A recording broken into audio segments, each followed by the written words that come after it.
E aí, outro elemento que diz respeito às pessoas físicas, outro elemento que individualiza, que caracteriza a pessoa física, diz respeito exatamente ao domicílio.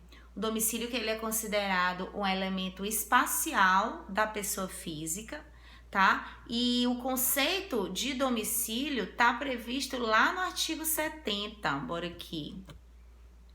Lá no artigo 70, quando ele fala que o domicílio da pessoa natural é o lugar onde ela estabelece a sua residência com ânimo definitivo. Então vamos lá, vamos dissecar esse artigo. O domicílio da pessoa natural é aonde? Aonde a pessoa tá, de qualquer forma? Não. É o lugar onde ela estabelece a sua residência.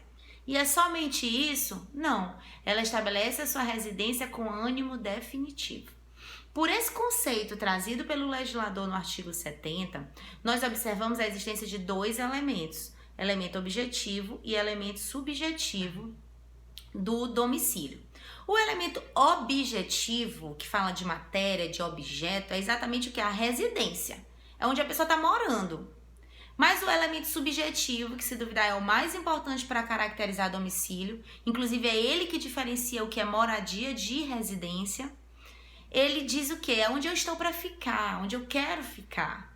Não necessariamente onde eu vá ficar, mas onde eu quero ficar. Então, eu me mudei para Bacabal e quero ficar aqui. Esse querer ficar é o ânimos de permanência. É o elemento subjetivo. É o ânimo definitivo que o legislador fala, tá? Diferente de eu vou viajar, vou passar um tempo em Belém.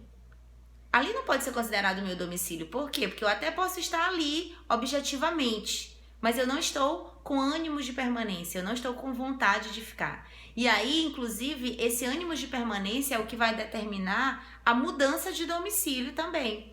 Quando você sai de um local para não mais querer ficar naquele local e você vai para outro querendo ficar naquele outro, tá? Então, é o elemento subjetivo, é o ânimos, é a vontade de permanecer naquele lugar. De acordo com o artigo 70 do Código Civil, portanto, o domicílio da pessoa física ele é aquele local onde ela está residindo, mas ela não está residindo de qualquer forma, ela está residindo com ânimos de permanência. Isso é importante, pessoal, porque o domicílio ele determina o local onde eu sou titular de direitos e de obrigações, tá? Então isso é muito importante. Processualmente, por exemplo, vocês vão ver que o devido processo legal, que é um princípio basilar, estruturante do nosso ordenamento jurídico na perspectiva processual, ele vai exigir, por exemplo, a citação, a devida citação do réu. E onde é que esse réu vai ser citado? No domicílio dele, tá? Então, assim, se não tem o domicílio, se não é o domicílio, a citação não é válida. E isso tem uma série de consequências jurídico-processuais para esse caso. Então, o domicílio é uma identificação espacial, um elemento espacial da pessoa física que é muito, muito, muito, muito relevante, certo? E aí, em continuidade, nós falamos que, bom, o domicílio, ele é organizado, né? Ele é definido por essa questão da necessidade, fixidez e unidade, que diz respeito exatamente a esses elementos objetivos e subjetivos, mas existem algumas peculiaridades sobre o domicílio da pessoa física. Por exemplo, mutabilidade de domicílio. Como que isso é possível?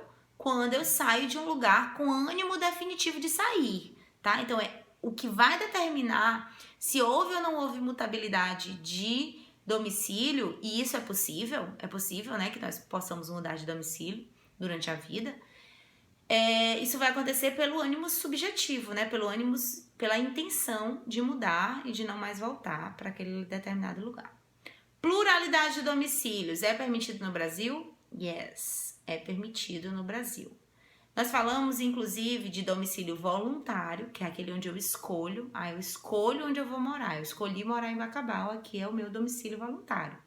Mas existe também um domicílio profissional. Digamos que eu, Rayana, que sou advogada, eu tenho um escritório em Bacabal, mas eu também tenho um escritório em São Luís. Então, para as atividades profissionais, eu tenho uma pluralidade de domicílios. O meu domicílio voluntário, mas também o meu domicílio profissional, que pode ser o de São Luís, por exemplo.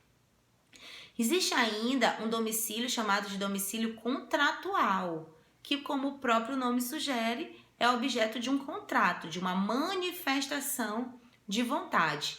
E isso, por exemplo, acontece muito nos contratos que tem cláusula de eleição de foro. Eu moro em Bacabal, o meu outro contratante mora no Espírito Santo, mas nós colocamos nesse nosso contrato mercantil, nós colocamos uma cláusula de eleição de foro para que todos os litígios, todos os problemas dessa nossa relação jurídica fossem resolvidos na Câmara de Arbitragem, digamos, Brasil-Canadá, que fica em São Paulo. Então, o domicílio contratual, nosso domicílio contratual é São Paulo, todo o nosso problema vai ter que ser resolvido lá. E isso acontece muito nas cláusulas de eleição de foro para deslinde de questões através de câmaras arbitrais. Por quê?